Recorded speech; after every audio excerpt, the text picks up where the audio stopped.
I'm just thinking, here we go, 2009, you've already had a few kind of, get-togethers with your friends. Was it an obvious kind of fit that we said, let's actually start a proper club here? Well, what happened was the Garden of Ireland run was originally started by Wicklow Vintage Club. Right. And it's just a follow-on for that. It was a crowd of us here, we're good friends, and we all met usually in there. Yeah. Then we got together and we decided instead of just having a Garden of Ireland run, we'd have a Garden of Ireland club. Right. And that's how it happened. How many would it have been? Were there like 5, 10 or? There was I'd say there was about 10 of us in total. Right. At the time, but that wasn't long before there was 50. Right. Once the word got out that we were doing a club, a lot of people wanted to join. Well, what's great too is that I've been at a few of the, up in Kilmacallan, a few of the shows.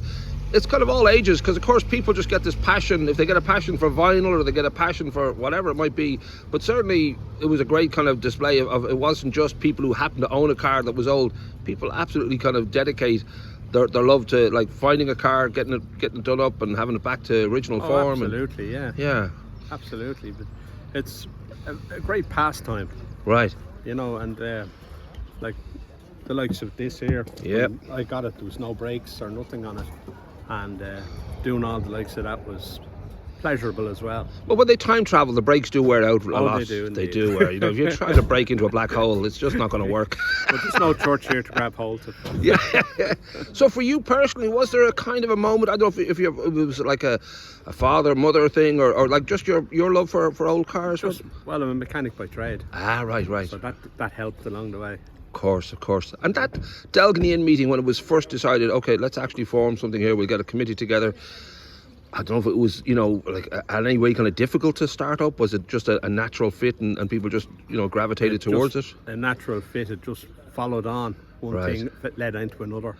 And we ended up with a club, which we now have probably 200 members. Wow. In total. Not that they're all active members, but sure, we do have a lot of members.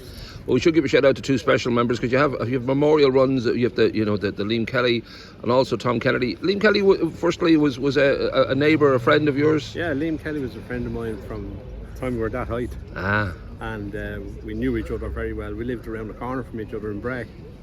And Liam started doing vintage runs around the country, and followed on from that we went with him, and then we got our own cars and went with him, and from that it just spiraled into what we have today.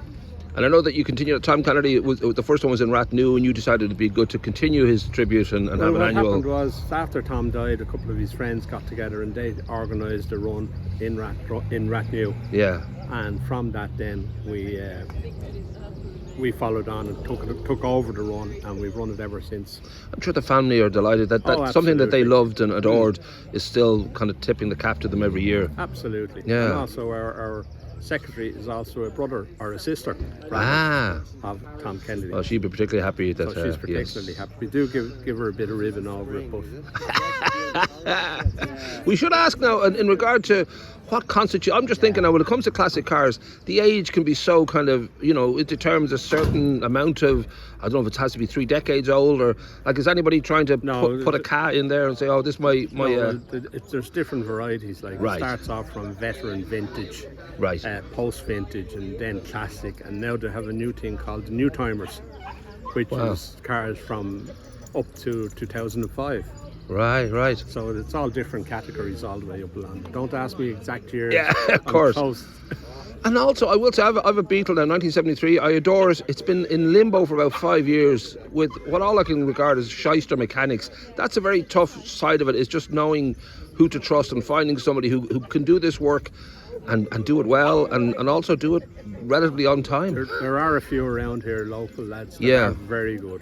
We must put a few recommendations in, because it's a tough world. I mean, you sort of hope and that somebody who says they can do it will do it. So it is as I said, a labour of love. It is a passion. Well, most guys around here, most of the guys in the club are fairly handy themselves. Right. They'd have to be really to. They'd be able to change a wheel and spark plugs. Gotcha. What you don't have nowadays is a set of points in the car, where now with electronic ignition. Same with the Beetle, so it's slightly easier now. And if you On can the change your more floor as well, that'd be great. Oh yeah, well, we'll change the floors. Well, Yeah. the likes of that as well. Yeah. And I will finish by saying that you yourself, we spoke before, but you've a real kind of beautiful collection, and I'm guessing it's a constant sort of itch in you to sort of find something new, or do you feel you're full now? All the time. Right. All the time. You're always looking, and sometimes, as the wife says, you have too many. Get rid of some of them. I can imagine. We tend to keep them. I have a hippie brother down in Cork. He's had a beautiful Volkswagen van for about 20 years now that he keeps saying he's going to touch. I'll drag it up for you. Yeah, yeah, that's what happens.